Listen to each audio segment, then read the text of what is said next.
My name is Ian Herbert-Jones, and in 2022 I'll be taking part in the Golden Globe race, which is a single-handed sailing race around the world.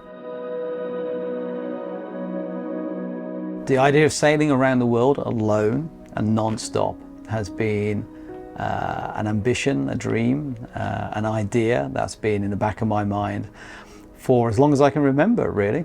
I was first inspired by reading some of the classic books, such as Robin Knox-Johnson's original Voyage Around the World, Joshua Slocum, Bernard Moitessier, the classics that many people have read, and I guess this race gives me that opportunity.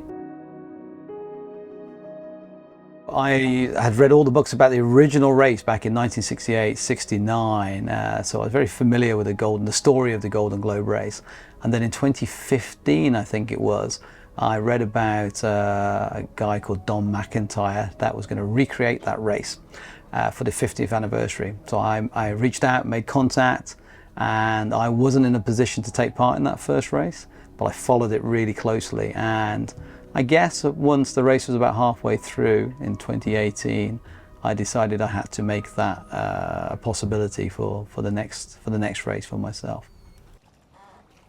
Puffin's quite special because she's already done this race once before, so she knows her way around the world, and I'm hoping that she's going to help me find my way around as well. There's 1,000,001 things to do to get to the start line, so that's the first worry. You know, getting to the start line is always a massive challenge. But the race itself, the combination of the solitude I've never been alone for anything like this kind of period. I'm likely to be at sea for 9 months by myself, so yeah, that's a concern. I don't know how I'm going to handle that. And I've never been in a boat of this size, which is only 35 feet, in the Southern Ocean, and you know, that is something to be taken very, very seriously. So I wouldn't say it keeps me up at night, but it keeps me on my toes. For me, this is a race, but I'm only racing myself.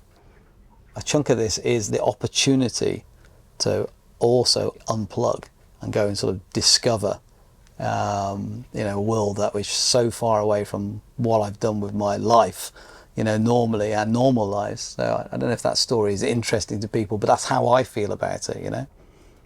Of course I'm going to feel lonely at times, of course I am. I don't think that's the same as being alone, and I think the activity of the race is so intense that I feel like that will certainly help. The days are very busy, are surprisingly busy at sea, and I think that will help overcome some of the loneliness. But ask me again in 6 months. It's going to be hugely emotional. You know, the idea of getting home, arriving home. Landfall is always emotional for a sailor anyway. We love to make a landfall, but after potentially 9 months at sea, it's going to be really special. And most of all, I'm just going to feel it's going to be the achievement of my lifetime, certainly. I'm too modest to talk about inspiring anybody else. However, if the reaction that we've had already from the public is anything to go by, then it'd be amazing to think that other people can have a look at me or the other competitors and say, well, they're just ordinary people, and they found a way to make this happen. They're not superhumans.